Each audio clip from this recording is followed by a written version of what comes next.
Bismillahirrahmanirrahim. Assalamualaikum warahmatullahi wabarakatuh.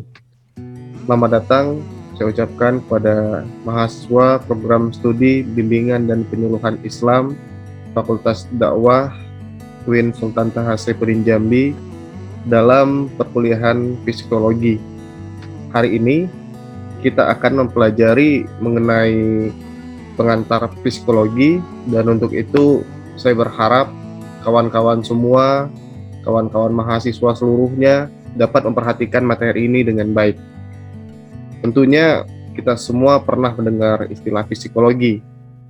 Namun, apakah kita semua memahami apa yang dimaksud dengan psikologi? Untuk itu, pada kesempatan kali ini, saya akan mengajak kawan-kawan semua untuk mengenal lebih jauh tentang apa itu psikologi. Mungkin bisa dilihat dari slide yang akan saya tampilkan sebentar. Oke, pertama di sini kita lihat mengenai faedah mempelajari psikologi. Kenapa kita harus mempelajari yang namanya psikologi? Jadi di sini psikologi itu dibutuhkan oleh mereka yang dalam kehidupannya selalu berhubungan dan bersama orang lain. Mungkin kawan-kawan bisa lihat sendiri, hampir di semua fakultas atau bahkan hampir di semua program studi itu ada mata kuliah psikologi. Boleh dicek, ditanya sama teman-temannya di fakultas atau prodi lain. Nah, dari sini kita bisa mengukur, kita juga bisa melihat bahwasanya sebegitu penting ilmu psikologi ini. Atau singkatnya, kita bisa menyimpulkan selama ada manusia, di situ ilmu psikologi dibutuhkan. Jadi luar biasa sekali ilmu psikologi ini dibutuhkan oleh kita semua dalam kehidupan sehari-hari. Lanjut di slide yang berikutnya. Oke, di sini kita bisa lihat bahwasanya kata psikologi itu berasal dari bahasa Yunani. Ada dua kosakata, yang pertama psikos, yang kedua logos. Psikos artinya jiwa, dan logos itu artinya ilmu. Kita mungkin akan langsung menarik kesimpulan dari pemaknaan kata psikos dan logos ini bahwasanya psikologi itu merupakan ilmu yang mempelajari tentang jiwa. Kita lihat slide berikutnya. Nah, di sini ada pertanyaan besar sekali mengenai mengenai jiwa. Pertanyaan menarik itu muncul begini, dari definisi psikologi sebagai ilmu yang mempelajari tentang jiwa, apakah kita benar-benar mampu mempelajari jiwa orang lain? Untuk menjawabnya, saya akan mencantumkan beberapa referensi yang akan memberikan penjelasan kepada kita semua, apakah psikologi itu adalah ilmu yang mempelajari tentang jiwa. Slide berikutnya. Oke, bisa dilihat di sini. Nah, pertama, kita sebagai seorang umat muslim tentunya menjadikan Al-Quran sebagai referensi utama kita dalam mencari pengetahuan. Jelas sekali, kalau tidak Al-Quran ya hadis bagi orang Islam. Dan ternyata setelah saya cari informasi, saya buka buku dan lain sebagainya, di dalam Al-Quran sendiri itu sudah tertulis jelas mengenai jiwa, seperti yang dijelaskan dalam Quran surat Al-Isra. A'udzubillahi minasyaitonirrajim. Bismillahirrahmanirrahim. Wa yus'alunnaka 'anir ruh qulir ruhu min amri rabbi wa ma utitum minal ilmi illa qalila. Yang artinya, mereka menanyakan kepadamu Muhammad tentang jiwa atau roh. Maka katakanlah bahwa jiwa atau roh itu adalah urusan Tuhan, dan kamu tidak diberi pengetahuan tentang jiwa itu kecuali sedikit saja. Jadi dari ayat yang sudah ada di atas tadi jelas bahwa jiwa itu merupakan urusan Allah Sang Pencipta. Bahkan kita sebagai manusia itu tidak diberi pengetahuan tentang jiwa, melainkan sedikit saja. Jadi yang sedikit ini bisa kita sebut sebagai indikator dari kejiwaan.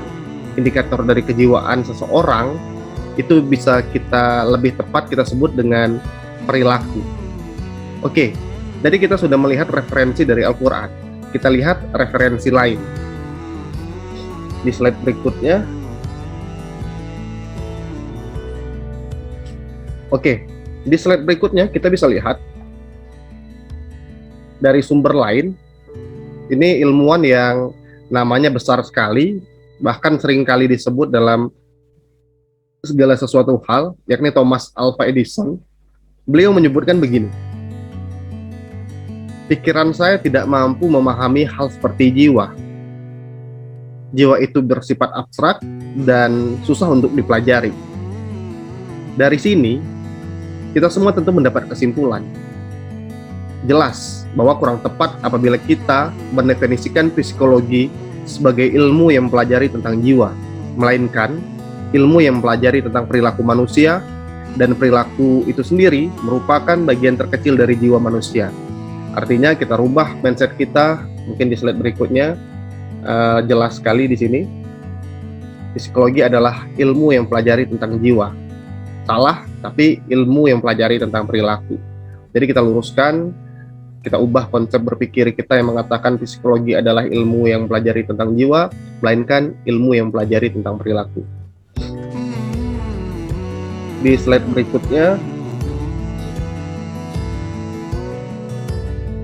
nah di sini kita bisa lihat bahwasanya banyak sekali para pakar psikologi yang sudah merubah persepsi mereka dari yang awalnya menyebut psikologi sebagai ilmu yang mempelajari tentang jiwa, dan sekarang berubah. Yang pertama, psikologi adalah ilmu yang mempelajari mengenai aktivitas individu. Kemudian ada juga yang menyebutkan bahwasanya psikologi adalah ilmu yang mempelajari tingkah laku manusia. Dan ada juga yang menyebutkan psikologi adalah ilmu yang mempelajari tingkah laku dan motifnya. Kemudian ada juga yang menyebutkan psikologi adalah ilmu yang mempelajari penghayatan dan perbuatan manusia ditinjau dari fungsinya dari subjek. Dan terakhir, psikologi adalah ilmu yang mempelajari tentang tingkah laku manusia. Jadi banyak sekali yang merubah mindset, merubah persepsi dari yang awalnya menyebut psikologi adalah ilmu yang mempelajari tentang jiwa dan beralih menjadi psikologi adalah ilmu yang mempelajari tentang perilaku.